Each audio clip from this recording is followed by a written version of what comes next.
ওয়ালতাকুম মিনকুম উম্মাতুন ইয়াদউনা ইলাল খায়র।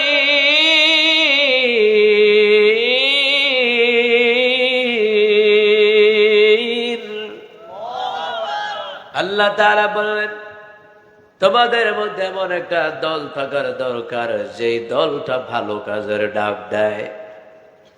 এই মসজিদের দ্বারা কি ভালো কাজ হয় না খারাপ কাজ হয়? মাদ্রাসা করার দ্বারা ভালো কাজ হয় না খারাপ কাজ হয়? এই কোরআনের মাহফিল আপনারা করলেন এলাকার মধ্যে গানদের জন্য, জীবিত মানুষের জন্য, এটা কি ভালো কাজ না খারাপ কাজ? কারণ ভালো কাজের ব্যাপারে কোরআনুল কারীমের মধ্যে স্বয়ং আদেশ দিয়েছেন কে? আবার খারাপ কাজ থেকে নিষেধ দেওয়ার জন্য আল্লাহ তাআলা বলে দিয়েছেন, তাহলে ওয়ায়ামুরুনা বিল মা'রুফি ওয়া ইয়ানহাউনা আনিল মুনকার। ওই তোমাদের মধ্যে এমন একটা দল থাকার দরকার যেই দলটা ভালো কাজের ডাক দেয়, শুধু ভালো কাজের ডাক দেয় না, সৎ কাজের আদেশ দেয়। অসৎ কাজের মধ্যে বাধা দেওয়া লাগবে। হুকুম কার? এখন আপনারা বলবেন, হুজুর সমাজে পাপ কাজ করে আমাদের তো ঠেয়া পড়ছে না, কি বাধা দিতাম, দরকার কিতা? যার যার জাহান্নামে যাওয়া তেতে যাইবা আমগর কিতা? অনেকে এরকম মন্তব্য করে, দোকানে বইয়া, বাজারে বইয়া, শাসটলে বইয়া, বিভিন্ন জায়গায় বসে বসে এরকম মন্তব্য করে। আপনার মন্তব্যের উপরে ভিত্তি করে নবী আলাইহিস সালাতু ওয়াস সালাম হাদিসের মধ্যে বললেন, যারা সমাজের মধ্যে, রাষ্ট্রের মধ্যে সৎ কাজের আদেশ দেয় না, বিশেষ করে অসৎ কাজে বাধা দেয় না, তাদের আমল আল্লাহর কাছে গ্রহণযোগ্য হয় না। আপনি চুপ থাকার কোনো সুযোগ নাই।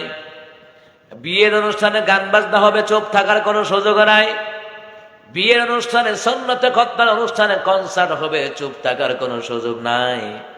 বাধা দেওয়া লাগবে। রাসূল সাল্লাল্লাহু আলাইহি সাল্লাম বলেছেন, যদি আপনি বাধা না দেন, জবান দ্বারা বাধা দিবেন, হাত দ্বারা বাধা দিবেন, পরিকল্পনা করবেন কিভাবে বাধা দেওয়া যায়। যদি ওটাও যদি না করতে পারেন, তাহলে দুর্বল ইমানের পরিচয় রাসূল বলেছেন। আজকে সমাজের ভিতরে দেখেন, বিয়ের অনুষ্ঠানে কনসার্ট হলে ফুলা ফান মাইয়া ফাইন বীর জন্মাতায়, বান্দারি গান, ভাউল গানের আয়োজনে দেখবেন শেফালি সরকার, কাজল দেওয়ান, রজব দেওয়ান, স্বপ্না সরকার, মমতা সহকারে যেখানে আইনা দেওয়া হয় ওখানে বসানো লাগে না, দাঁড়ায় দাঁড়ায় জায়গা পায় না। একজনের টেবিলে 6 জন বয়, 8 জন বয়, অথচ কোরআনের মাহফিল এত সুন্দর জায়গা, বসার জায়গা করে দিয়েছে, এরপর মুসলমানের সন্তান বসতে চায় না। আর এটা তো একটা প্রোগ্রাম, কোরআনের তাফসীর মাহফিল, নবী আলাইহিস সালাম হাদিসের মাহফিল, অথচ আযান দেওয়ার পরে মসজিদে যায় না। মসজিদে কয়জন মুসল্লি জামাত পড়ছে বলেন? আমি যদি এখন হুজুরে জিগাই যে হুজুর আপনার মসজিদে মুসল্লি কয়জন, কতজন হইব, কন 15-20 জন নাকি? কিন্তু মুসলমান ইমামদারেরা, অথচ সমাজের ভিতরে কিন্তু 15-20 জন নাই, শত শত মানুষ আছে আজান দেওয়ার পরে মসজিদে যায় না।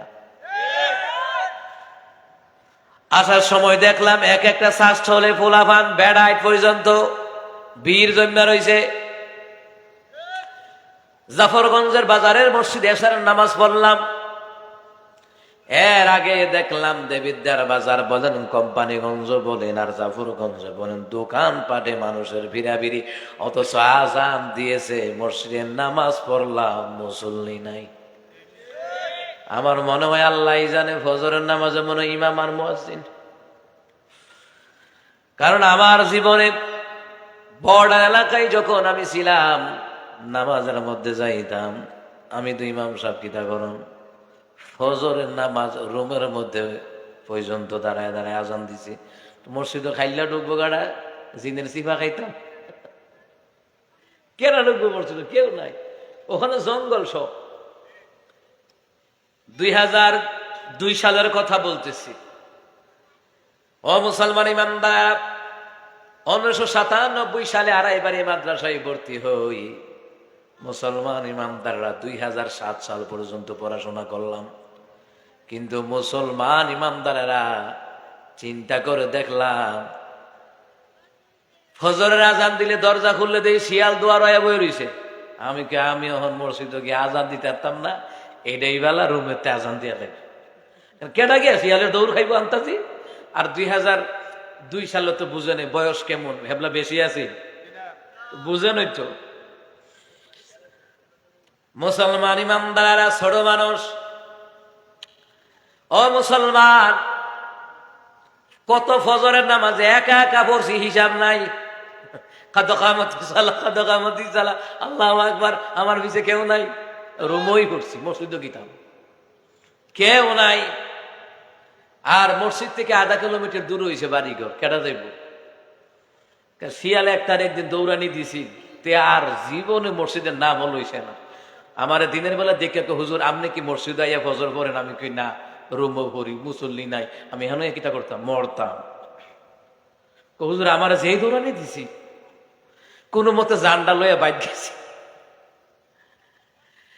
আর এখানে কংসনগর বলেন, ফুনতুরি বলেন, জাফরগঞ্জ বলেন, দেবিদ্যার বলেন, মোরপুর, সিরপুর, কাইমপুর, মাদলা, কাতলা, ভুট্টা, রামপুর, বেলতুল, গোরাপুর, কাছেরাপুর, কৈখোলা, নোয়াপাড়া, দোবাকলা, জয়দেবপুর, কাবিলা, নিমসার সহকারে যত জায়গায় মসজিদ আছে, যদি নামাজের গুরুত্বটা বুঝতো, যদি মরণডারে ডরাইতো, আজান দেওয়ার পরে মসজিদ গুলা ভরপুর হয়ে যেত।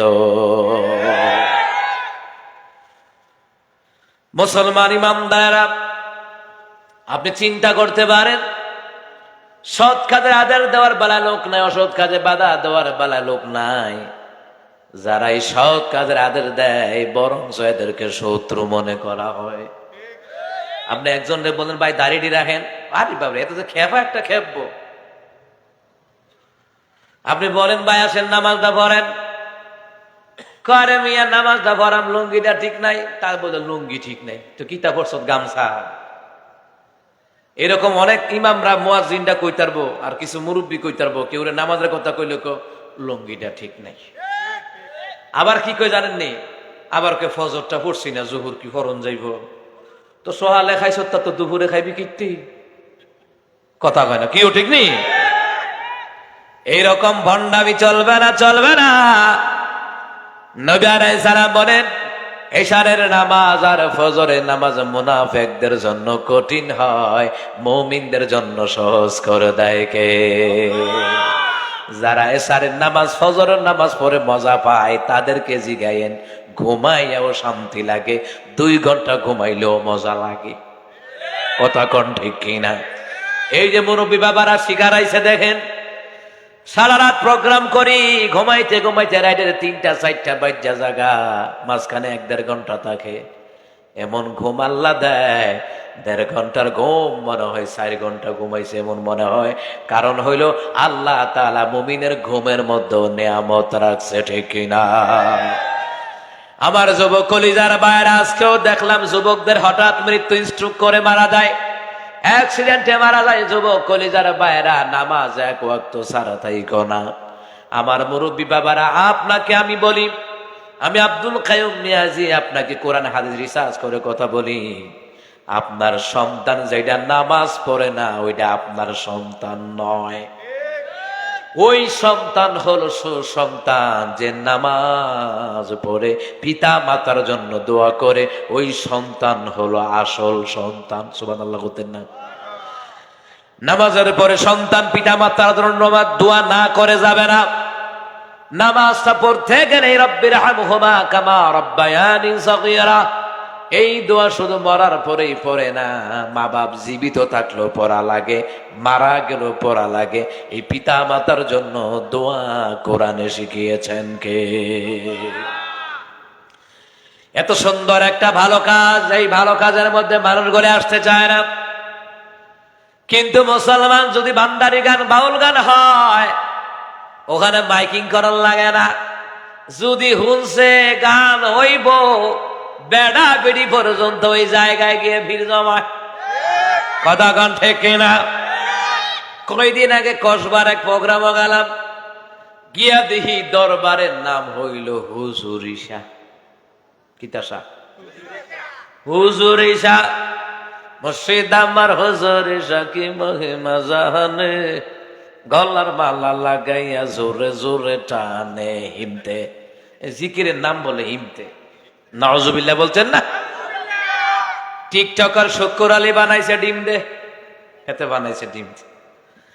মুসলমান ইমামবাড়ারা শুধু ডিম নয়, ভালো করে কান লাগান। আল্লাহর কোরআন রাসূলুল্লাহর আনুগত্য না কইরা, আল্লাহর আনুগত্য না কইরা কবর গেলে উদার ডিম নাই, জাহান্নামের হাতুড়ি দিয়া ফেরেশতারা পিটাবে। সমাজের ভিতরে দেখেন আমার মা বোনেরা, পর্দার গুরুত্ব নাই, নামাজের গুরুত্ব নাই, কিন্তু যদি কোন মার্কেটে যাওয়া লাগবে, মাশাআল্লাহ নতুন কাপড় নামাইয়া বেরি রেডি। আর যদি কোন নামাজ পড়া লাগবো, গাল দুটা ফুলাই রাখবো, সারাদিন কাম কাম করে দেখো না, তোমার বাচ্চা কাচ্চা লইয়া ভারিনি ভরতাম মিল্লা। যদি কোন তোমার বাপের বাড়ি লইয়া যায়, হজুর তৈতে রেডি। কথা কণ্ঠে কেনা? নামাজের কথা বললে কয় বাচ্চা প্রসব কইরা দিছে। যদি বাবার বাড়ির কথা বলা হয়, কাপড় পাল্টাইয়া সুকেশ থেকে আলমারি থেকে নামাইয়া পয়রা রেডি হয়, অথচ আমার মাওলারে সেজদা দেওয়ার জন্য কাপড় পাল্টাইয়া নামাজ পড়তে অনেক মহিলারা রাজি হয় না। আমার বাইরে সময়টা আসে না, সময়টা যায়। যেই সময়টা চলে যায় ওই সময়টা ফিরে আসে না। আমার প্রিয় ভাইরা, এই জায়গায় বসলেন, এই জায়গায় বসার কারণে নবী বললেন, কোরআনের প্রোগ্রামে, কোরআনের তালিমে বসার কারণে আল্লাহ তাআলা তাদের গুনাহগুলি আমার আল্লাহ তাআলা মাফ করে দিবে। একটা গুনার হিসাব নিলে দেওয়ার ক্ষমতা নাই, ক্ষমতা নাই। আল্লাহ যদি বলেন লিমাদা, কেন করলা, ক্ষমতা নাই। এই জন্য মুসলমান সময় পাইলেন নামাজটা পড়েন, এশরাক পড়েন, আওয়াবিন পড়েন, চারতের নামাজ পড়েন, তাসবিহ তাহলিল গুলি পড়েন। আপনার জীবনের সফলতার দরকার নামাজে দোয়া করেন, তাহাজ্জুদ পড়ে দোয়া করেন। আমার মায়েরা, আমার বাবারা, ও আমার কলিজার যুবক ভাইয়েরা, জীবনে বেকারত্ব দূর করে দেওয়ার দরকার। চাওয়া লাগবে কার দরবারে? আল্লাহর দরবারে চাইলে আল্লাহ কখনো খালি ফেরাইয়া দিবেন না। চোখের পানি ফালাইয়া দেখেন না, আল্লাহ দেয়নি। আমি বিয়ে করার পরে সন্তান হয় না, কত মানুষ কত কথা বলছে, অমুকের কাছে যাও, তমুকের কাছে যাও, কবিরাজের কাছে যাও।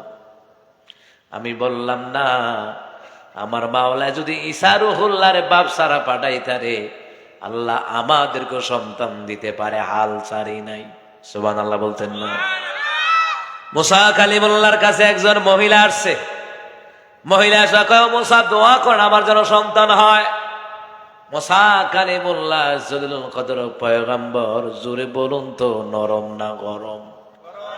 ওই গরম নবীর সাথে আল্লাহ উত্তর দেয়, মুসা এই মহিলার রেহেমে বাচ্চা নাই, বাচ্চা হবে না। মুসা কালিমুল্লাহ ওই মহিলাটাকে বললেন, মহিলা তোমার রেহেমে বাচ্চা নাই, বাচ্চা হবে না। মহিলাটাকে এই কথা বলার পরে মহিলাটার মনটা খারাপ হয়ে গেল।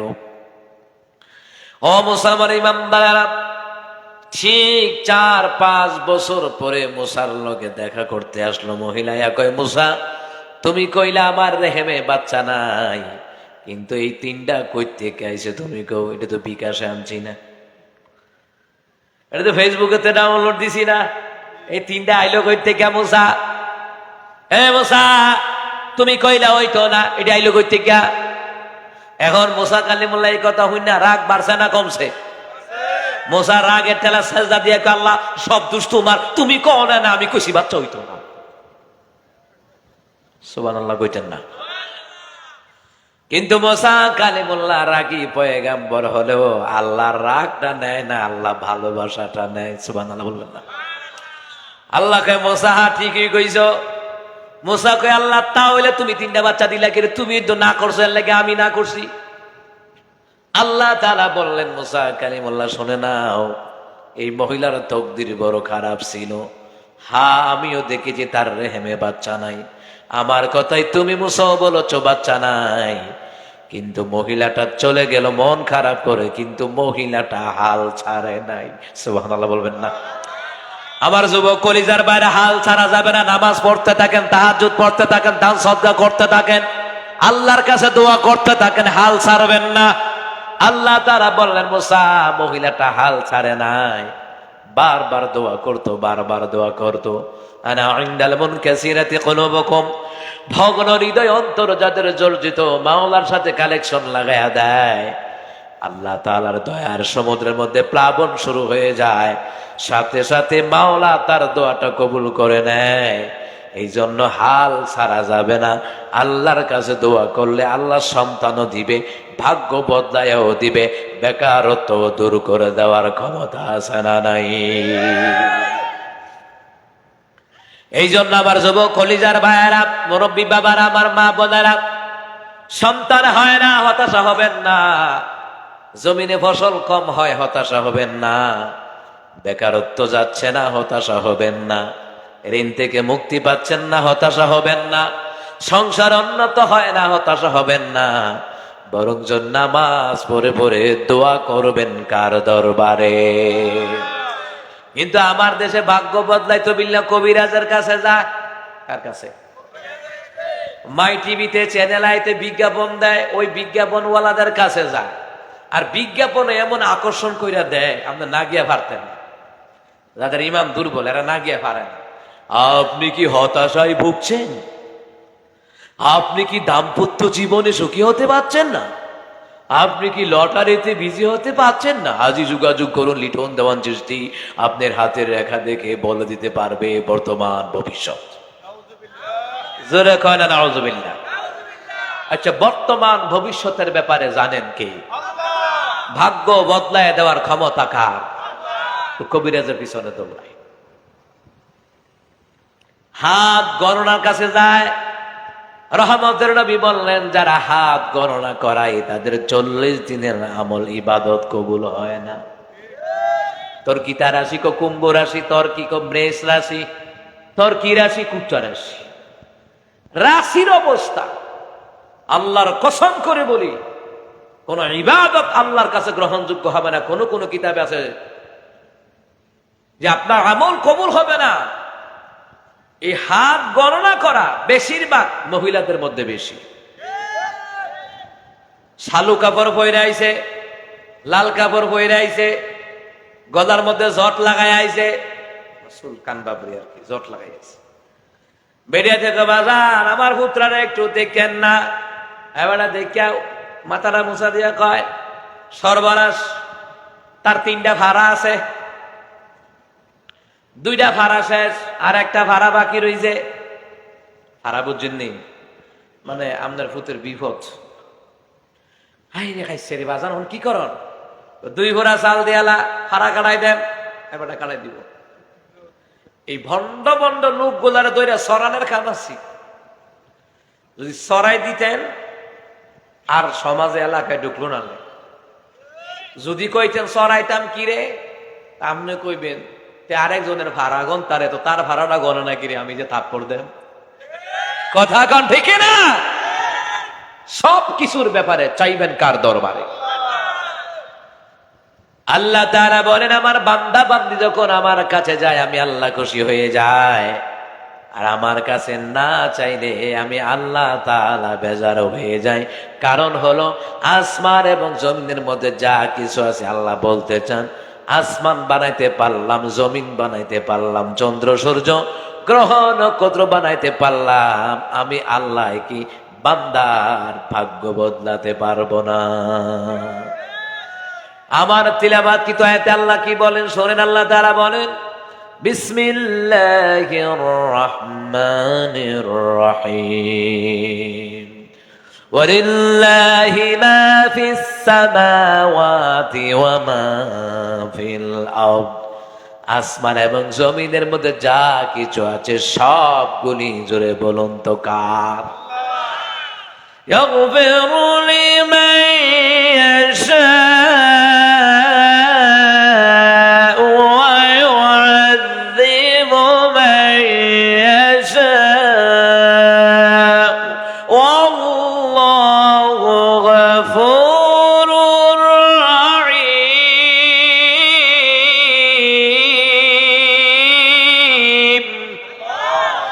আল্লাহ তাআলা বলেন, আসমান এবং জমিনের মধ্যে যা কিছু আছে সবগুলি আমার জন্য। নামাজ পড়ি কার জন্যে? মসজিদ বানাই কার জন্যে? মাদ্রাসায় বানাই কার জন্যে? এই যে ইবাদত করি সবগুলি করি কার জন্যে? আল্লাহকে আমার জন্য করলে কি হবে শুনে নাও। ইয়াগফিরু লিমান ইয়াশাউ ওয়া ইউআযযিবু মান ইয়াশাউ। আমি আল্লাহ তাআলা যাদেরকে ইচ্ছে করি তাদেরকে আমি আল্লাহ ক্ষমা করে দেব। সুবহানাল্লাহ বলবেন না? আল্লাহ ক্ষমা করে দেওয়া বুঝিননি আল্লাহ আপনারা কত ভালোবাসে? আল্লাহ ক্ষমা করে দেওয়া, মাওলায় ক্ষমা করে দেওয়া, মাওলায় আপনারে কত ভালোবাসে। ওয়ায়ুআযযিবু মান ইয়াশা। আল্লাহ তাআলা বলে, আমি আল্লাহ তাআলা যাদেরকে ইচ্ছে করি তাদেরকে শাস্তি দেই। আল্লাহ যদি শাস্তি দেয়, আবার বুঝেন আল্লাহ কত রাগান্বিত। আল্লাহ রাগান্বিত হইলে ভূমিকম্প দেয়, ঘন ঘন বৃষ্টি দেয়, জমিন ফাটল ধরায়া দেয়। ও মুসলমান, বাংলাদেশের আলেমদেরকে নিয়ে ভারতবর্ষের তারা নাক গলাচ্ছে, বাংলাদেশকে নিয়ে নাক গলাচ্ছে। এমন ভাবে তারা ওলামায়ে কেরামদেরকে অপমান করে কথা বলছে। আল্লাহ এমন রাগান্বিত, আজকে ভারতে ভূমিকম্প হয়েছে। ভারতে ভূমিকম্প হয়েছে আজকে আজকে আজকে দিনের বেলায়। মুসলমান, আল্লাহ যখন কোন জাতির প্রতি রাগান্বিত হয়, ঘন ঘন ভূমিকম্প দিবে, ঘন ঘন বৃষ্টি দিবে। আর বৃষ্টি যখন দিবে না, জমিন ফেটে চৌচির হয়ে যাবে। এই জন্য আল্লাহ কয়, ওয়ায়ুআযযিবু মান ইয়াশা। আমি আল্লাহ যাদেরকে ইচ্ছে করি তাদেরকে শাস্তি দেব। কোন মানুষ রাগান্বিত না হইলে শাস্তি দেয় না, মনে রাখবেন। এরপরের বাকি আল্লাহ তাআলা বললেন, ওয়াল্লাহু গফুরুর রহিম। আমার আল্লাহ ক্ষমাকারী দয়ালু। আল্লাহ তার ইমানদার বান্দাদেরকে ক্ষমার ঘোষণা দিয়েছে। ওয়াল্লাহু গফুরুর রহিম। আমি আল্লাহ ক্ষমাকারী দয়ালু, আমার আল্লাহর মতন ক্ষমাকারী দয়ালু কেউ নাই। এরপরে আল্লাহ তাআলা দেখেন ক্ষমার নজর দিয়া আমার আল্লাহ ডাক দেয়। সূরা আলে ইমরানের 130 নম্বর আয়াতে আল্লাহ বললেন, ইয়া আইয়ুহাল্লাযীনা আমানু লা তাকুলুর রিবা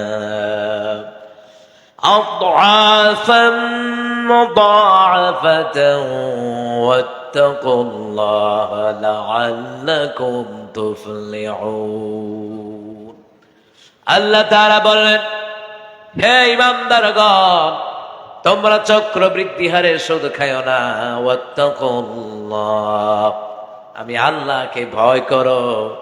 আমি আল্লাহকে ভয় করে সুদের উপরে সুদ, চক্রবর্তী সুদ যদি তোমরা ছেড়ে দিতে পারো, তাহলে সফলতা দান করে দিবেন কে? যারা সুদ খায় হারামের টাকা থাকে না, যারা ঘুষ খায় হারামের টাকা থাকে না। হারাম খাইয়া এই দেশের মধ্যে কত নেতারা বাড়ি গাড়ি করছে। এখন ডক্টর ইউনূস সবগুলার জব্দ করছে, তাদের ব্যাংক গুলাও জব্দ করছে। কি বুঝলেন? হারামে কোনদিন আরাম কথা কয় না। হারাম খায় ওইলে জি কথা শোনে না, ফুতে কথা শোনে না, এরকম আছে না নাই? শারীরিক দিক দিয়ে শান্তি নাই, মনের দিক দিয়ে শান্তি নাই। এই জন্য হালাল রুজির মধ্যে বরকত রেখে দেন কে? কিন্তু এই আয়াতের তাফসীরে ইবনে কাসিরের বর্ণনা এসেছে, আল্লাহ তাআলা ঈমানদারের কথা বলেন, হে ঈমানদারগণ, তোমরা চক্রবৃদ্ধি হারে সুদ খাও না, আমাকে ভয় করো। আল্লাহ এই কথাটা ঈমানদারদেরকে বলছেন। আচ্ছা আপনারা বলেন, যারা সত্যিকার ঈমানদার তারা কি সুদ খায়?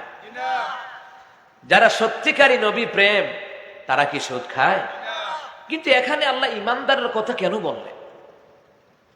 কোরআন থেকে তাফসীর করছি। কারণ হলো আল্লাহ তাআলা ঈমানদারদেরকে ভালোবেসে কইতে আছে, শাসন তারই জন্য সাজে যে আদর করতে জানে। কথা কোনটি কেনা? পিতা মাতার সন্তানদের শাসন করার কারণ হলো খারাপ পোলাপানের সাথে চলিস না, মদ খায়, গাঁজা খায়, বিড়ি খায়, এদের সাথে চলিস না, বেনামাজির সাথে চলিস না, ভালো লোকদের সাথে চলবি। এই কথাটা বলার মানে কি, মা বাপ সন্তানকে কি ঘৃণা করে না ভালোবাসে? ভালোবাসে। আল্লাহ তাআলা বলেন, হে ইমানদারগণ, তোমরা চক্রবৃদ্ধি হারে সুদ খায়ও না, ওয়াত্তাকুল্লাহ, আমি আল্লাহকে ভয় করো। অথচ ইমানদার তো সুদ খায় না, কিন্তু এই কথাটা ইমানদারদেরকে উদ্দেশ্য করে বলার কারণ কি? বলার কারণ হলো মক্কার মদিনার ইহুদিরা, খ্রিস্টান পাদ্রীরা, বিধর্মীরা, এরা সুদের উপরে সুদ খাইতো, চক্রবর্তী সুদ খাইতো। বর্তমানে মুসলমানদের ভিতরে ঢুকছেনি। লাখে কত? 30। লাখে কত? এই 30,000 নিয়ে আবার এটারে আবার লাগায়। আপনি চিন্তা করতে পারেন, মদিনার ইহুদিরা, মক্কার কাফেরেরা সুদের উপরে সুদ, চক্রবর্তী সুদ খাইতো। এই চক্রবর্তী সুদ খাইয়া আল্লাহ তাআলা এই আয়াত নাজিল করে ইমানদারদেরকে সতর্ক করায়া দিলেন, হে ইমানদারেরা শুনে নাও, তোমরা কিন্তু কাফেরদের মতো, ইহুদিদের মতন তোমরা সুদ খাবা না। আল্লাহ তাআলা ইমানদারদেরকে বলছেন, হে ইমানদারগণ, তোমরা ইহুদি, নাসারা, খ্রিস্টান, বৌদ্ধ, বিধর্মীরা যেইভাবে সুদ খায়, সুদের উপরে সুদ, চক্রবর্তী সুদ খায়, তাদের মতন কিন্তু সুদ খাইও না। ওয়াত্তাকুল্লাহ, আমি আল্লাহকে ভয় করো। আমি আল্লাহকে ভয় করে সুদ থেকে, ঘুষ থেকে বেঁচে থাকো। আমি আল্লাহকে ভয় করে যদি তোমরা পাপাচার থেকে বেঁচে থাকো, চক্রবর্তী সুদ থেকে বেঁচে থাকো, লাআল্লাকুম তুফলিহুন, তোমাদেরকে আমি আল্লাহ তাআলা সফলতা দান করে দিব। সুবহানাল্লাহ। সফলতার প্রথম কারণ কি জানেননি? সফলতার প্রধান দরজা হলো ঈমানের সাথে মৃত্যু বরণ করা। এটাই সবচেয়ে বড় সফলতা। আজকে আমাদের গ্রামের কেন্দ্রীয় মসজিদ, ব্রাহ্মণবাড়িয়া জেলা কসবা থানাধীন বৃহত্তর গ্রাম আকসিনা বাজার কেন্দ্র জামে মসজিদের সাবেক মুয়াজ্জিন মাওলানা সিরাজুল ইসলাম সাহেব আজকে দুনিয়া থেকে বিদায় হয়ে গেছেন।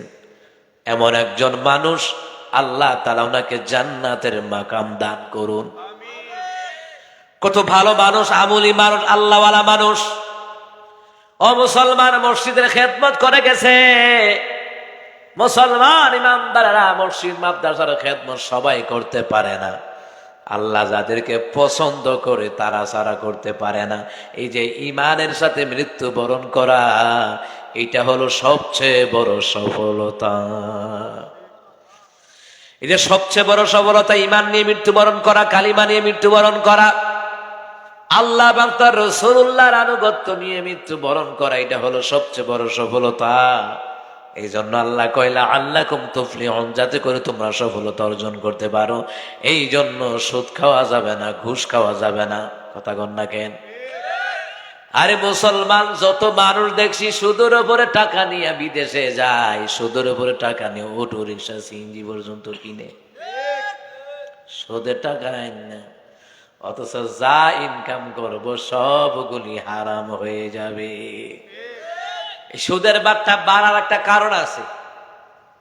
সুদের বাট্টাটা বাড়ার একটা কারণ আছে। বাড়ার কারণ হইল আমরা তারা হাওলাত নিতালে দেয় না, তেল মজা চাইরা দে, আর দিবিনি হাওলাত। কথা কয় না? ও হাওলাত দিয়ে মনে হয় ইয়ে হইছে না নাকি, আমি দিছি, আমি কইতারি কত টাকা যে হাওলাত দিছি, যাক চল তারা না থাক নো ওমা। তেহা হাওলাত নেওয়ার আগে তে কাম দাও, আর আমরা আনতাম গেলে আমরা ফিরাইয়া কান্দন লাগে। কথা ঠিক আছে নি? মুরব্বী বুঝে। এই জন্য তো সুদের মতন অভিশাপ মুসলমানদের উপরে আসছে। টাকা ধার নিতালে দেয় না।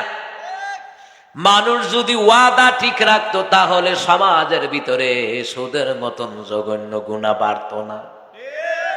নিতালে তো তেল মজায়া দেয়। আমি এই তো টাকা ধার দিয়া 4-5 বছর লাগাইল, নিজের লোক, রক্তের সম্পর্কে লোক টাকা দিয়ে আজকে 8 বছর, অহন জিডি কইরা মামলা কইরা আদায় করন লাগে। কি মুসলমান ইমানদারেরা লেনদেন ঠিক নাই, অথচ দেখবেন সুদে টাকা আনলে মাসে মাসে ক্লিয়ার করে, কিস্তিতে টাকা তুললে মাসে মাসে ক্লিয়ার করে, আর আপনি যে ফি সাবিলিল্লাহ টাকা ধার দিলেন ওইটা ক্লিয়ার করে না। 1 বছর করলে কমপক্ষে 5 বছর গরম লাগে। খাইচ্ছত বালা না। হযরত ওমর রাদিয়াল্লাহু তাআলা হকে একজন ব্যক্তি বললেন, ইয়া ওমর, তাকান, ওই দিকে তাকান, এই লোকটা বড় ভালো মানুষ, আপনারাই কোন যাচাই বাছাই সারা কথা বললে ওমর কি খুশি হয় না রাগান্বিত হয়? রাগান্বিত হয়। ওমর রাদিয়াল্লাহু তাআলা কিতাবের মধ্যে লিখে ওমর রাদিয়াল্লাহু তাআলার চক্ষুগুলি অগ্নি শর্মা হয়ে গেল, লাল হয়ে গেল। কি বলো তুমি, লোকটা ভালো মানুষ, তুমি কি লেনদেন করছো? কয় না। টাকা টোকা ধার দিছ? কয় না। আগে লেনদেন করে লো না, এরপরে না বুঝলা এবারটা কেমন। কথা কয় না, কথা কয় না। হযরত ওমর রাদিয়াল্লাহু তাআলা তিনি বললেন, আগে লেনদেন করো, লেনদেন করলে বুঝবা বেড়া কেমন। যখন দেখবা যে তেল মাজা ছাইরা দিব আর দিবিনি হাওলা, তখন বুঝবা বেড়া কেমন বাবা। অধিকাংশ মানুষ, কিছু ছাড়া অধিকাংশ মানুষ লেনদেন ঠিক নাই। গরিব মানুষ ফান বেচা খায়, চা বেচা খায়, হোটেল দোকানদারি কইরা খায়, এবার নিয়াবাতি বাকি খায়। অথচ নগদ নিয়ে, নগদ টাকা দিয়ে বাজার করে খাওয়ার অনেকেরই সামর্থ্য আছে। শেষরামি হইল বাকি খাইব, আছে না এমন? সিএনজিটা গেছে, রিক্সাটা গেছে, এলাকার অটো দিয়া গেছে, সামর্থ্য আছে টেহা দেওয়ার, এরপরও দিত না, শেষরামি করবো। আমগো এলাকার তা আমগো এলাকার হলে বেশি করে টেহা দিবেন, কথা পায় না দিয়ে এলাকার হলে বেশি করে টেহা দিবেন, তারা বিপদ আপদে ভাবা চাইব। রাতের 12টা আজকে হাড়ের ব্যথা উঠছে, ফোনটা দিলে তে দৌড়াইব। আর যদি লেনদেন খারাপ হয়, রাতের 12টা 2টা 3টা ফোন দিলে তো না চাচা আমার এই না শৈল বাড়ানো তো কইবই, কইব আমার অটোটা সাজ নাই। কথা ঠিক আছে নি? আমি যখন ঢাকায় আমার বাসা থেকে বের হয়ে, বিশ্বাস করেন, নিজে বাজার খরচ করি, নবীরা বাজার খরচ করতেন, ব্যস্ততা হইলে কিছু লোক রাখতেন, এটা আলাদা বিষয়। রিক্সার ড্রাইভারটি ফাগুল হয়ে জায়গা, হুজুর উড়েন উড়েন, আমি কয়জন একটা দৌড়তাম। রাস্তাঘাটে দেখেন না, হোটেলও গেলে 2-4টা হোটেল একখান হইলে হগুল ডাউন শুরু করে, আইয়েন আইয়েন আইয়েন আইয়েন, ঢাকাতে রওনা দেন বেলা দেখবেন যে কত লোক হোটেল ওটায়। এখন আসার পথে নাস্তা করছি মাগরিবের নামাজের পর, কোথায়? কোম্পানিগঞ্জ। হোটেল একসাথে 2টা, 4 জনে ডাকতেছে, আমি কোনটা যাইতাম কোন? এরা জানে, কারণ সবসময় এইদিকে আসলে এইদিকে নাস্তা নাস্তা করে এরা জানে বকশিস টকশিস পায়, তো খুশি। আপনার এলাকার সিএনজির ড্রাইভার, রিক্সার ড্রাইভার, অটোর ড্রাইভার পারলে বেশি না, এরা লাখ টাকা চায় না, 5-10 টাকা বাড়ায় দিলে তার কল্যাণটা খুশি হয়ে যায়। কথা কন না? অনেক সময় দেখবেন রাস্তাতে আপনারা চাচা যাইতেন না, কোন যাইতে যাই কাউ টেহা লাগতো না, উচ্চালান। কারণ কি? ওই যে লেনদেনটা। এই জন্য মানুষ লেনদেনের দ্বারা সে ভালো কি না খারাপ আপনি বুঝতে পারবে। আমি যখন বাড়ি করছি, আমার জীবনের প্রথম ইনকাম দিয়ে মাদ্রাসা করছি, এরপরে বাপ মান লেগে ভাই বোনের লেগে বাড়ি করছি। তো বাজারে যাইতাম, গিয়া কইতাম, ও আমি কইলাম টেহা 1 বছরও দিতাম না। এরা আপনি দিয়েন না, কিন্তু এরা জানে, কারণ আমি জীবনে বাকি খরচ খাই না, না খায়া থাকবো, বাকি খাইতে রাজি না। কইছে, হুজুর কয় লাখ টাকার মাল নিবেন, আপনি লইয়া যান, আপনার কাছে মাল বিক্রি করা মানে আপনার পকেটে আমার টাকা থাকা। এরা এরকম বিশ্বাস করে। কারণ কি? এরকম বিশ্বস্ত মানুষ বানাইতে হয়। কিন্তু আমরা তো মানুষের বিশ্বস্ত নষ্ট করে লাইছি, টেহা ধার নিয়া আর দেয় না। কথা কন্টে কিনা? মানুষের বিশ্বস্ত নষ্ট হয়ে গেছে গা। এই জন্য মানুষ এখন কাউরে বিশ্বাস করে না, সুদ ছাড়া টাকা দেয় না। আবার দেয় বেলা কয় টেহা কইলাম আমার না, পশ্চিম পাড়ার হেবেড়া কিন্তু যেমন তেমন, আমি যেমন তেমন, তোমার নাইলে 2-4 দিন হেল্প করলাম, কিন্তু হেবেড়া কিন্তু বাড়তি ছাড়া দিত না। আসলে হেবেড়া না, এবাডাই হেবেড়া। কথা কান ঠিক কিনা? জিয়ের টেয়া, ভূতের টেয়া, বিদেশি টেয়া, এটা আলগা লাগা। এই কথাগুলি জানি না রাখেন, হক কথার মধ্যে ইমানের নূর আছে। সুবহানাল্লাহ বলবেন না?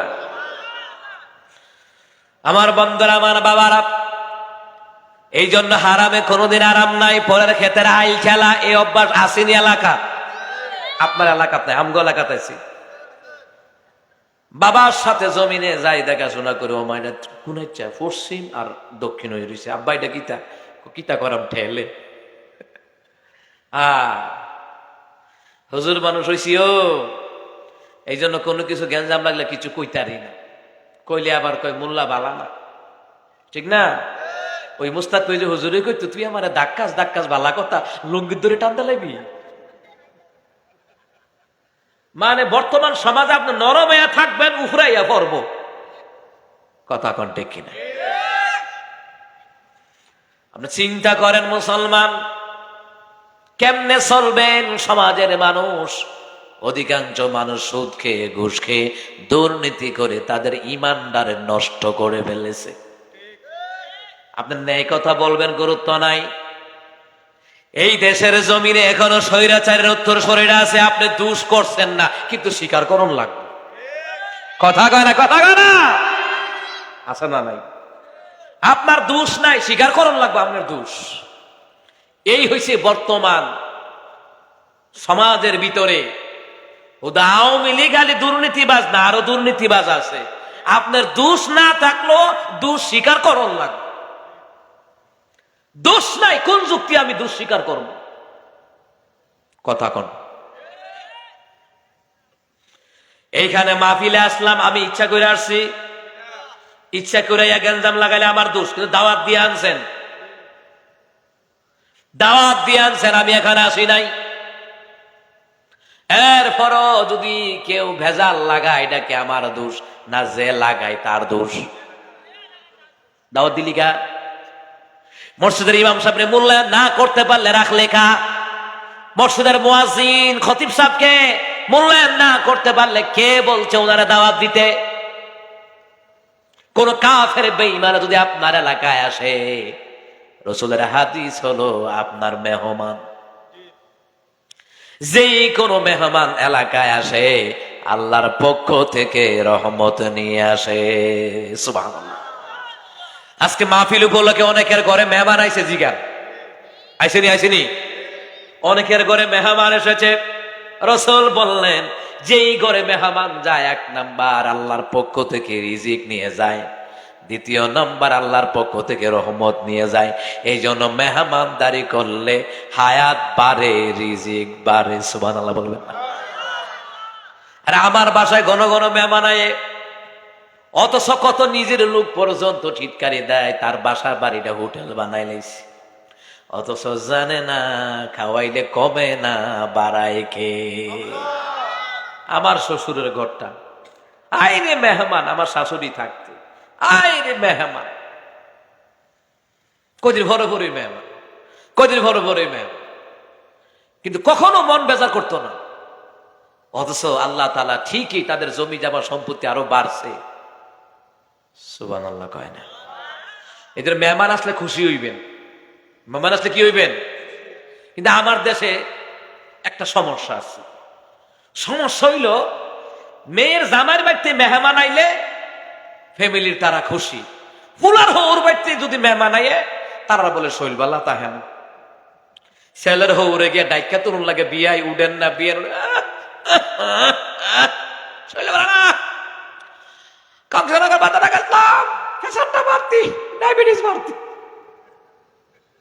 এরকম দেখছিও বাজান, দেখছি।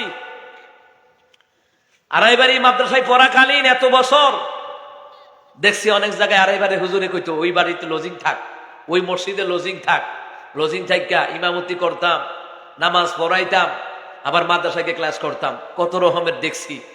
নিজের মেয়ের বাড়িতে, নিজের মেয়ের শ্বশুর বাড়িতে লুক আইলে আপনি জানেন না, দেশি মুরগ আনে, জাগর মাছ আনে, টাহি মাছ আনে, কুন্ডা খাইতারবেন, বিয়াইন কুন্ডা খাইতারবেন। আর ফুলার হৌর বাড়িতে আইলে শরীরটা ভালো না, প্রেসার বাড়তি, ডায়াবেটিস 16। আসেনিও, আসেনিও। একটা কথা মনে রাখবেন, ছেলের শ্বশুর বাড়ি যেমন, মেয়ের শ্বশুর বাড়ি তেমন। কথা কোন ঠিক কিনা? আপনি আপ্যায়ন করবেন।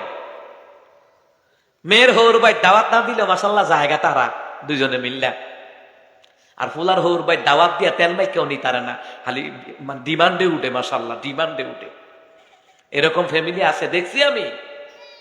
না, এরকম করবেন না। মেয়ের শ্বশুর বাড়িতেও যাইবেন, ছেলের শ্বশুর বাড়িতেও যাইবেন, গেলে কিন্তু কেউ বাড়িতে কেউ গেলে ফালাই দেন, কেউ ফালাই দেয়। আমি যদি আপনার বাড়িতে যাই ফালাই দিবেন? আতে আসমানে পাইবো মাসাল্লাহ। হ্যাঁ, মেহমান, কদর বুঝতে হয়। আমার বন্ধুরা, আমার বাবারা, তাহলে মুসলমান ইমামবালারা, এই যে হারামের কথা বলছিলাম, হারাম, সুদ খাওয়া হারাম, হারাম করেছেন কে? এটা কি আব্দুল কাইয়ুম মিয়াজি হারাম করছে না আল্লাহ? তা আল্লাহ হারাম করছে, আমি কইলে আপনি চেতেন কেন? কসবা চকচন্দ্রপুর মাহফিল কইরেছি, ফরদের ফুলাফানে কাইন্দাকান্দি কইরা ফোন দে কি তার কইতেও ভাই, হুজুর আমরা এলাকার লোক যারা মান্যগণ্য জঘন্য ব্যক্তি আমরা ধরছে, হুজুর রে সুদের ওয়াজ দিছে কেন? বুঝছেন না কথাটা? আমরা যে সুদ খাই হুজুর রে কইছে কেন? ধরা খাইছে। সুদের কথা কইলে যদি যারা সেইটা জায়গা বুঝা লাগবেন তাইনে সুদখোর। কেউ যদি সুদের ওয়াজ হই না যদি এটি বুঝি ওয়াজ, তখনই বুঝবেন এবারা এবারা লাখে 30 কথা কয় না দি। আর যদি কয় না ঠিক আছে, তখন বুঝবেন যে না এবারটা ঠিক। কথা কন ঠিক কিনা? হিন্দু মুসলমান ইমামদারেরা, সমাজের ভিতরে, পরিবারের মধ্যে নয়, শুধু সমাজের ভিতরে, এলাকার মধ্যে যে ইমাম, যে খতিব সুদের কথা কয়, ঘুষের বিরুদ্ধে কয়, দুর্নীতির বিরুদ্ধে কয়, এক শ্রেণীর গায়ে আগুন লাগে রে, ইমাম রে হটাবার চেষ্টা করে ষড়যন্ত্র করিয়া। কিন্তু ইমামের হক কথা যদি মাইনা চলতারেন, যে ইমাম খতিব যে আলেম হক কথা কয়, গলার কণ্ঠস্বর থাক আর না থাক, যদি সে হক কথা কয়, আর এটারে যদি মসজিদে রাখতারেন, মাদ্রাসায় রাখতারেন, প্রতিটি মানুষের অন্তরে আল্লাহ পাক ইমানের নূর দান করে দিবে। আর হক কথা যে শুনে, কোরআনের কথা যে শুনে, হাদিসের কথা যে শুনে, তার ইমানের নূর পয়দা হয়, নূর পয়দা হয়, এমন নূর নবী কয় চন্দ্রের আলো, সূর্যের আলো ওই নূরের কাছে হার মেনে যাবে। এই জন্য যে ইমাম খতিব আলেমগণ হক কথা কয়, গলার সুর থাক আর না থাক, এটারে রাখবেন, কাজ হইব। কিন্তু যারা সুদখোর দুর্নীতিবাজ, এরা হক কথা হজম করতারে না, কিন্তু মুমিনেরা হজম করতে পারে। কথা কোন ঠিক কিনা? আমার বাবারা সন্তানদারে নসিহত করবেন, বাজান সুদের টাকা খাওয়াবি না, ঘুষের টাকা খাওয়াবি না বাজান, দরকার হয় দৈনিক 200 টাকা রোজি কর, এরপরও বাজান হারাম খাওয়াইস না। এই সন্তানগুলারে নসিহত করবেন, কষ্ট করে কামারুজি করবা, কষ্ট করে ইনকাম করবা বাজান, হালাল ইনকাম করবা, দেখিস ভাইয়ের জায়গা ভাইয়ে খাইস না, বোনের জায়গা দখল করে খাইস না, সাবধান এই হারাম কাজগুলি করবে না।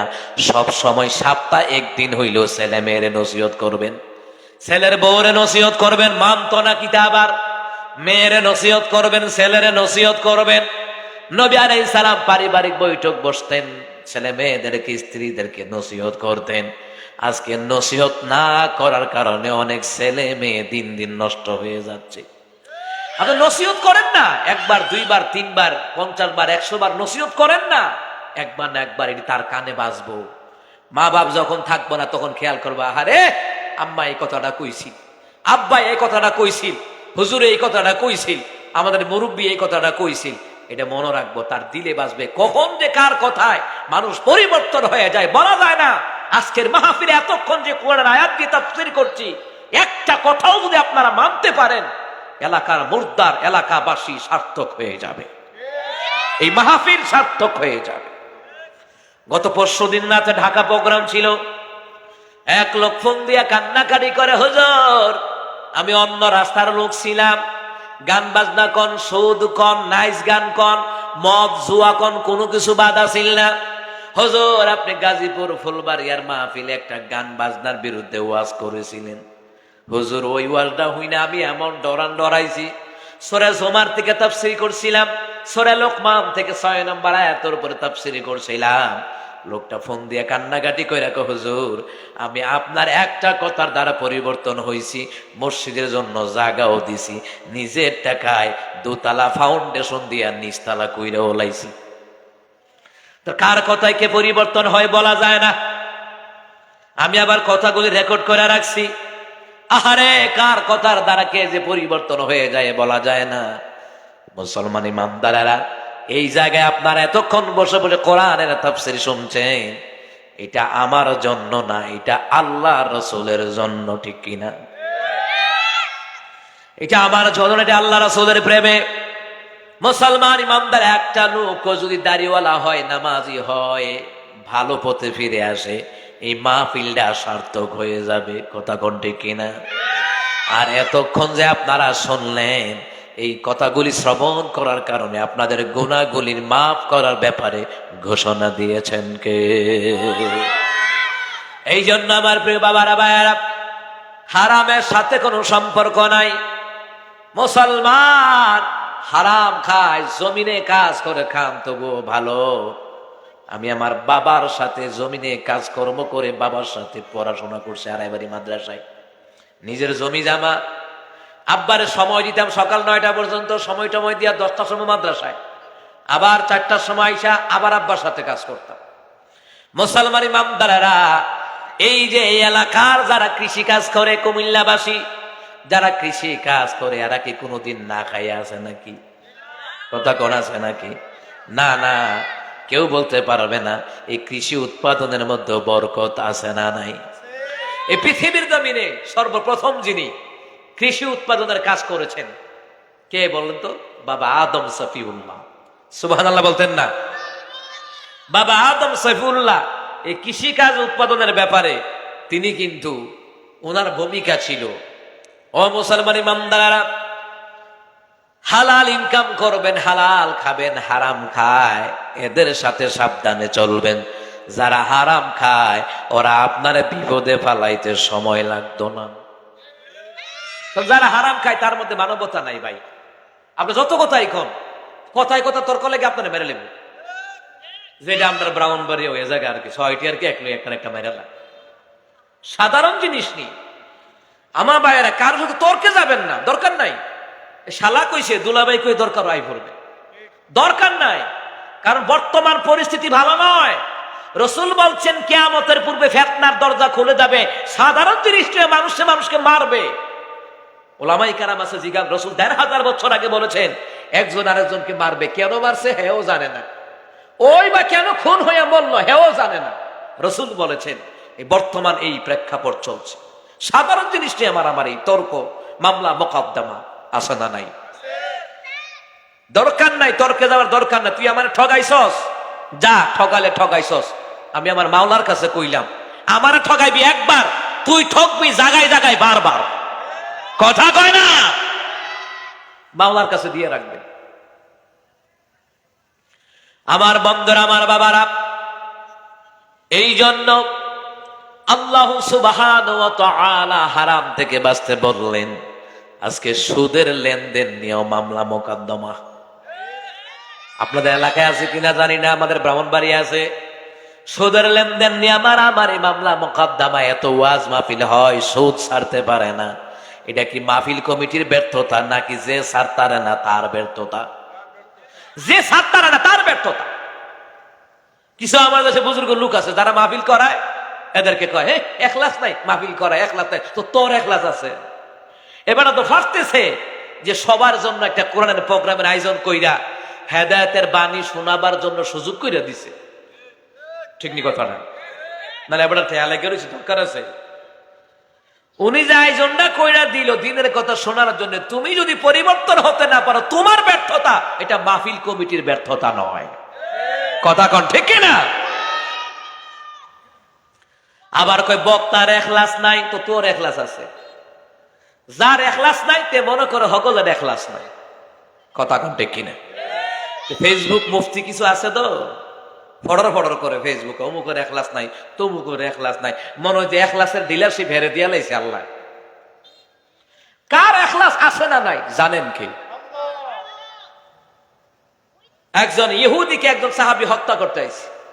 সে কয় আশহাদু আল্লা ইলাহা ইল্লাল্লাহ, এরপর সাহাবী মেরে লিস। রাসূল বলেন কেন মানলা? হুজুর সে তো কাফের। তুমি কি তার অন্তরের খবর জানো? তুমি তো তার অন্তরের খবর জানো না। হুজুর সে ডরে না কলমা পড়ছে। আরে কি সে ডরেই পড়ছে না আল্লাহর জন্য পড়ছে? তুমি তার অন্তরের খবর জানো না, তুমি কেন মানলা? তাহলে বোঝা যায় তার অন্তরে কি আছে জানেন কে? আল্লাহ তাআলা জানেন। কিন্তু ফেসবুক মুফতিদেরকে ডিলারশিপ দেওয়া হয় নাই কার এখলাস আছে আর কার এখলাস নাই। যার চরিত্র যেমন ধারণা তেমন। ওই যে এক লোক চুরি করে গোসল করে আর আরেক লোক তাহাজ্জুদ পড়ার জন্য গোসল করে। যে সুর, ওই তাহাজ্জুদ গুজার ব্যক্তিরে কয় আমি বুঝি সুর, হ্যাঁ তো সুর। চুরি করে তেমন করে সকলে চুরি করে। আর যিনি তাহাজ্জুদ পড়নেওয়ালা ব্যক্তি তিনি চিন্তা করে হারে ভাবছি আমি বুঝি তাহাজ্জুদ পড়নেওয়ালা, আমার একজন ভাই দি তাহাজ্জুদ পড়ার জন্য গোসল করতেছে।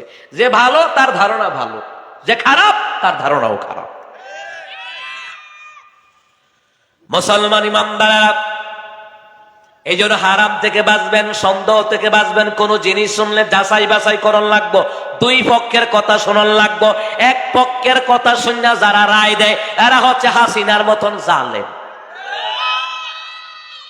আস্তে মাশাআল্লাহ গলা ওই দি আল্লাহ এডিরে কবুল করুক, কনা আমিন।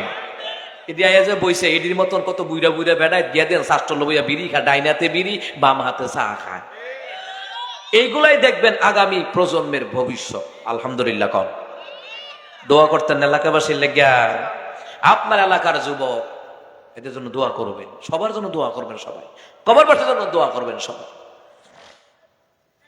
আমার বন্ধুরা, আমার বাবারা, এর পরের আয়াতে সূরা আলে ইমরানের 131 নম্বর আয়াতে আল্লাহ তাআলা বলেন, শুনে নাও, হারাম থেকে তো বাঁচবা বাঁচবা, জাহান্নাম থেকেও বাঁচতে বলেছেন কে? ওয়াতাকুন নার আল্লাতী উইদ্দাত লিল কাফিরিন।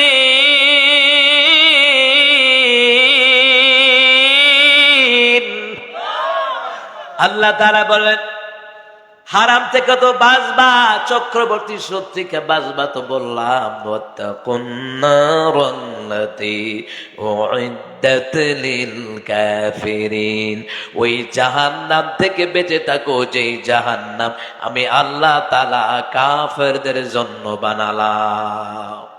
ওই জাহান্নাম থেকে বাঁচা থাকো যেই জাহান্নাম আমি আল্লাহ তাআলা কাফেরদের জন্য বানালাম। এবার আপনারা বলেন, এই আয়াতের তাফসীর দ্বারা বোঝা যায়, এই আয়াতের অর্থের দ্বারা বোঝা যায় আল্লাহ ইমানদারের জন্য জাহান্নাম বানায় নাই, বানাইছে কাফেরদের জন্য। কথা কন্টেক কিনা? কার জন্য বানাইছে? কাফেরদের জন্য। জাহান্নাম বানাইছেন কাফেরদের জন্য, অথচ এই জাহান্নামে অনেক নামদারি মুসলমানেরাও ঢুকবে, কারণ তাদের ক্যারেক্টার ছিল কাফেরদের মতো, বেনামাজি ছিল। মাওয়াইজে সিরাজিয়া কিতাবের মধ্যে লেখে যারা বেনামাজি তার হাসন নাসর কাফের লগে। যারা বেনামাজি, নারী হোক পুরুষ হোক, যারা বেনামাজি তাদের হাসন নাসর কাফেরদের সাথে। তো কাফেররা কি জান্নাতি না জাহান্নামী? এই আয়াতের অর্থের দ্বারা বোঝা যায়। সূরা জুমারের তাফসীরের মধ্যে এসেছে ওয়াসিকাল্লাযীনা কাফারু ইলা জাহান্নামা যুমারা, যারা অস্বীকারী কাফের,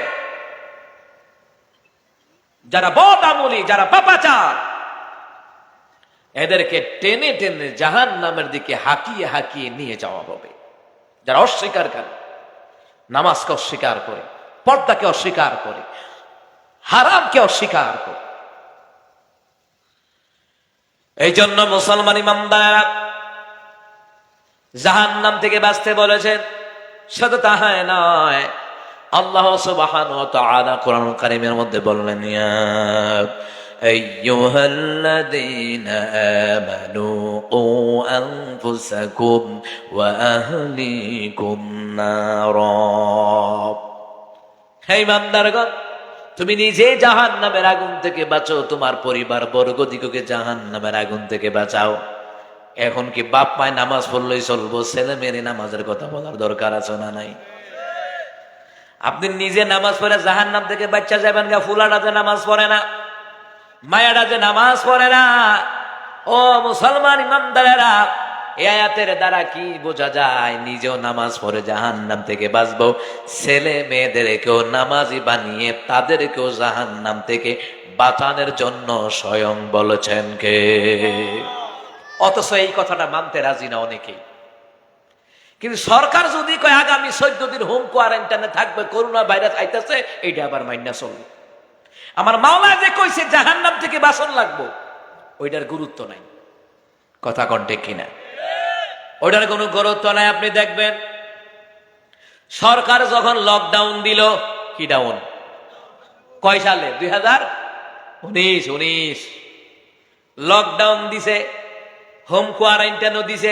বিদেশ থেকে আইলই 14 দিন বলে তাও লাগবে, এটা আলাদা। বউ হুঁচে জামাই আইতাছে, এবিডি গেছে গা ভাই গিয়া, এবিডি মরতো চায় না। এরপরে আবার টিভি চ্যানেলে বিজ্ঞাপন, একটার পর একটা বিজ্ঞাপন। একটা বার বলল না যে উজু করে নামাজ পড়ে আল্লাহর কাছে দোয়া করেন, এই কথা বলতে রাজি হয় নাই। অথচ একটার পর একটা বিজ্ঞাপন দিত টিভি চ্যানেলের মধ্যে, স্যাভলক দিয়ে 20 সেকেন্ড ধরে আপনার হাতকে ভালোভাবে ধৌত করুন, হাঁচি দেওয়ার পর রুমাল অথবা টিস্যু ব্যবহার করুন, সামাজিক দূরত্ব বজায় রাখুন, এই বিজ্ঞাপন দিত। অথচ একটা বার বলে নাই হাত ধোয়ার দরকার নাই, উজু করো, নামাজ পড়ে আল্লাহর কাছে সাহায্য চাও। আল্লাহ তাআলা শুধু করোনা মহামারী নয়, এর চেয়ে কোনো কঠিন আযাব গজব থেকেও বাঁচাই দেওয়ার ক্ষমতা কার? অথচ সরকার কইছে বাইরন যাইতো না। মরহুম মাওলানা জুবায়ের আনসারী হুজুরের জানাজায় যাব আমরা। জানাজায় রওনা দিলাম, প্রতিমধ্যে কয় যাওন যাইতো না। কি রে, করোনা ভাইরাস ছড়াইব, এক জেলা থেকে আরেক জেলা যাওন যেত না। আমি আবার বললাম, আপনি এক জেলা থেকে আরেক জেলায় যাইতে দিবেন না, করোনা ভাইরাস হয়ে যাবো গা। যেই বাতাসে ভাইরাস ছড়ায়, সেই বাতাসে আটকাইবেন কিতা দিয়া? অন্ধর মাথা না, আগে বাতাস আটকান। ভাইরাস এবং দুর্গন্ধ সুগন্ধ ছড়ায় কিসে? আপনাদের এলাকায় ব্রেক ফিল আছে না, যে এই দিকের বাতাস ওই দিকে ধোয়াটা যায়, যায়নি? এটা আটকাইতে পারছে? আসলে কত রকমের আইন যে করছে, জনগণ মানেনি, হাসিনা চাইছে। এমনি আরো সুযোগ পাইলে ফেরাউন মতন ক্ষুধা ও দাবি করতো ভাল লইলে। কথা হয় না দিয়ে চাইছে, আমার মানেনি, আমার মানেনি, চাইছে। আরেক বেড়া তো জান্নাতে টিকিট উঠে যেমন এবার মামুর বাড়ি। জান্নাতের সুসংবাদ প্রাপ্তকারী দুনিয়ায় থাকতে যারা পেয়েছে আশারে মুবাশশারা দর্শন, এদের ব্যাপারে হাদিসে এসেছে। সুবহানাল্লাহ বলবেন না? আর মানুষ হত্যা করে জান্নাতি মডেল মসজিদ বানাইছে, বালা কথা। জাতির মডেল আলেম, হেরা জেলখানা, লাভ কি? আপনি মসজিদ বানাইছেন, এই যে ফুলতুরি মনে করেন মসজিদ, মুসল্লি নাই, লাভ আছে? ইমাম সাহেব নাই, লাভ আছে? মুয়াজ্জিন নাই, খাদেম নাই, লাভ আছে? লাভ নাই। মডেল মসজিদ বানায় লাভ নাই। জাতির মডেল ওলামায়ে কেরাম, ওলামায়ে কেরামদেরকে ওই মডেল মসজিদের খতিব না বানাইয়া বানাইছে জেলখানার আসামি। এই জন্য এরা 41 সাল যাইতো ফাল লইলে। আল্লাহ কয় যা ফাপ শুরু করছে ফুকটু হয়ে গেছে গা, 24 সালেই আল্লাহ তাআলা ডলা দিয়ে দিয়েছে। কথা কয় না, কথা কয় না? ফাল লইলে 41 সাল ফাল লইলে, যেমনে আলেমদেরকে কান্দাইছে, কত মার বুক যে খালি করছে, ক্রস ফায়ার দিয়া গুম কইরা খুন কইরা, এই পাপটি ফুক্ত হইছে। এর লেগে আল্লাহ কয় না রে ফেরেশতারা, 41 সাল নেওয়া যাইতো না, তাই রে 24 সালে ডলা দিয়ে আল্লাহ। এর লেগে 24 সালে 300 আসনের নেতা নেত্রী ফলাইছে একদিনে, গোটা বিশ্বের ইতিহাস। কথা কন ঠিক কিনা? পৃথিবীতে কোন নেতা নেত্রী এমনি ফলাইছেন, আমরা দেশ ইতিহাস হইছে। সামনে যারা এরকম করবে তাদের এই পতন হইব। সুতরাং জান্না বুঝা ক্ষমতায় আসার দরকার। কথা কন ঠিক কিনা? আসুক, আমরা চাই ইসলামপন্থীরা ক্ষমতায় আসুক, আমরা জালিম শাসক আর চাই না, স্বৈরাচারী শাসক আমরা চাই না। যারা ছাত্র আন্দোলনে মানুষ হত্যা করে, শাপলা চত্বরে মানুষ হত্যা করে, 28 অক্টোবরে কোরআনের কর্মীদেরকে মারে, পিলখানার হত্যাকাণ্ড ঘটাইছে, এমন খুনিদেরকে আমরা দ্বিতীয়বার ক্ষমতায় চাই না। কত মাহফিলে গিয়া শান্তি কথাও কন গেছে না, টুকেন ধরাই দিত, এটা কইেন না, এটা কইেন। মান্যগণ্য ব্যক্তিরা আছে, আসলে তো না, এরা মান্যগণ্য জঘন্য ব্যক্তি, হক কথা কইলে সহ্য হয় না। অথচ এই দেশের আলেমরা কোরআন দিয়ে হক কথা বলতেন, দাওয়াতি তাবলিগি কাজ করতেন, একামতে দ্বীনের কাজ করতেন, মানুষদেরকে দ্বীনের পথে ডাকতেন, কোরআনের পথে ডাকতেন, জাহান্নামের রাস্তা থেকে টেনে তুলে জান্নাতের পথে ডাকতেন। এরপরও বলতো জামাতের মাহফিল। এই কথা বলে বলে কত অপবাদ দেওয়া হয়েছে আলেমদেরকে, রাজাকার, জঙ্গি, মৌলবাদ বলে বলে পর্যন্ত আলেমদেরকে গালি দেওয়া হয়েছে। ওরার পতন ওরা ডেকে আনছে। মানুষ স্থলে এবং জলে যা কিছু করে কার কামাই? মানুষের হাতের কামাই, দুই হাতের কামাই। তাহলে আমার বাবারা নিজে জাহান্নামের আগুন থেকে বাঁচবো, সন্তানকে জাহান্নামের আগুন থেকে বাঁচাবো, হুকুম কার? জোরে কোন হুকুম কার? নবী আলাইহিস সালাতু ওয়াস সালাম তিনি বললেন, এ ফাতেমা, নবীর মেয়ে বলে হাসরের ময়দানে আমার কথা বলে বাঁচতে পারবে না। ও হাসান হুসাইনের নিজের নানার পরিচয় দিয়ে হাসরের ময়দানে বাঁচতে পারবা না। আলী, আমি তোমার শ্বশুর বলে তুমি হাসরের ময়দানে বাঁচতে পারবা না। যার যার আমল তার তার কবর, যার যার আমল তার তার হাসর।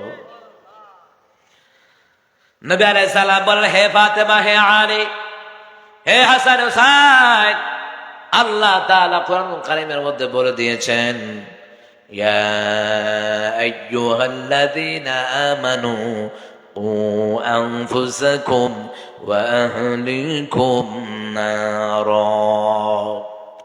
আল্লাহ তো বলে দিয়েছেন কোরআনুল কারীমের মধ্যে, হে ইমানদারগণ, তুমি নিজে জাহান্নামের আগুন থেকে বাঁচো, অপরদেরকে জাহান্নামের আগুন থেকে বাঁচাও, তোমার পরিবার বর্গ দিগকে জাহান্নামের আগুন থেকে বাঁচাও। আমার স্ত্রী, আমার সন্তান, আমার মা বাপ, আমার যারা আছে নাতি নাতনি বলেন, পরিবার বর্গ বলতে যা বোঝায়, নিজে জাহান্নামের আগুন থেকে বাঁচতে হবে, তাদেরকেও জাহান্নামের আগুন থেকে বাঁচাবার জন্য বলেছেন কে? আল্লাহ তাআলার কথাটাকে আমাদের গুরুত্ব দেওয়ার দরকার। আল্লাহ তাআলা বললেন, তোমরা ওই জাহান্নাম থেকে বেঁচে থাকো যে জাহান্নাম কাফেরদের জন্য বানালাম। এ ফাতেমা, বাবার দোহাই দিয়ে বাঁচতে পারবা না, হাসান হুসাইন নানার দোহাই দিয়ে বাঁচতে পারবা না, আলী আমার মেয়ের জামাতা বলে তুমি আসলে ময়দানে বাঁচতে পারবা না। তাহলে বোঝা যায় আমার পীর, আমার হুজুর যা কিছু বলেন না কেন, যার যার আমল তার তার সম্বল নিয়া কবরে যাওয়া লাগবে। এই কথাটা আবার সূরা আলে ইমরানে 132 নম্বর আয়াত আল্লাহ তাআলা বলে দিচ্ছেন, ওয়া আতিউল্লাহা ওয়ার রাসূলা লাআল্লাকুম তুরহামুন। তোমরা আল্লাহ এবং তার রাসূলুল্লাহর আনুগত্য করো। যারা আল্লাহ নবীর ইতাআত করে, আল্লাহ তাদের উপরে রহমের চাদর আমার মাওলা বিছায়া দেয়। এই জন্য নবীর সুন্নত তরিকার জিন্দেগি আমাদের দরকার আছে না নাই? কথা কয় না, আছে না নাই? ওয়া শুনলে চলবে না, পালন করা লাগবে, নামাজ পড়া লাগবে, দাড়ি রাখা লাগবে, হারাম ছেড়ে দেওয়া লাগবে, আমার আম্মাজিরা পর্দা করা লাগবে, নামাজ পড়া লাগবে, সতীত্বের হেফাজত করা লাগবে। আমার আম্মাজিরা স্বামীর অনুমতি ছাড়া কোথাও যাওয়া যাবে না। এই জন্য আমার আম্মাজিরা আল্লাহ নবীর আনুগত্য করা লাগবে। وَمَن يُطِعِ اللَّهَ وَالرَّسُولَ فَأُولَٰئِكَ مَعَ الَّذِينَ أَنْعَمَ اللَّهُ عَلَيْهِم مِّنَ النَّبِيِّينَ। যারা আল্লাহ নবীর আনুগত্য করে, আল্লাহ তাআলা তাদেরকে ওই সকল নিয়ামত প্রাপ্তকারীদের সাথে জান্নাত দিবেন।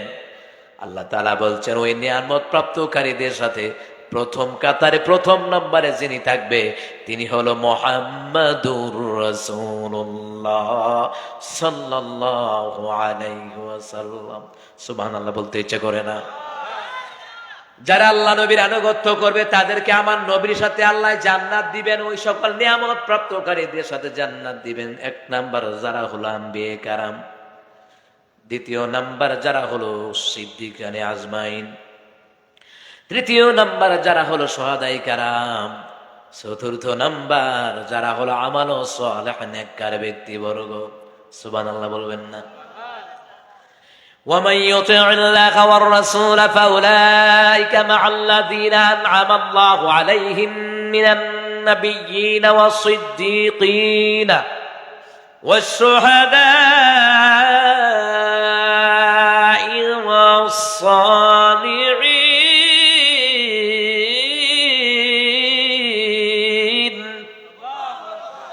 وحسن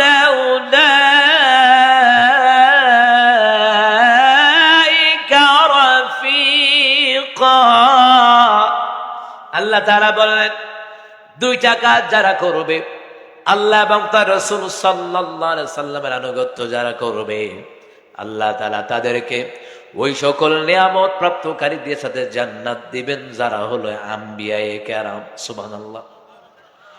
আপনাকে আম্বিয়ায়ে কেরামের সাথে আল্লাহ জান্নাত দিবেন, আল্লাহ ওয়াদা করছেন। দ্বিতীয় নাম্বার হলো সিদ্দিক আকবর, সিদ্দিকানে আজমাইন, সিদ্দিক আকবরদের সাথে আল্লাহ তাআলা জান্নাত দিয়ে দিবেন। তৃতীয় নাম্বার যারা হলো শুহাদায়ে কেরাম, তাদের সাথে জান্নাত দিবেন কে? চতুর্থ নাম্বার যারা আমাল ও সালেহ নেককার ব্যক্তিবর্গ, ওই নেককার ব্যক্তিবর্গদের সাথে জান্নাত জুড়ে বলুন তো দিবেন কে?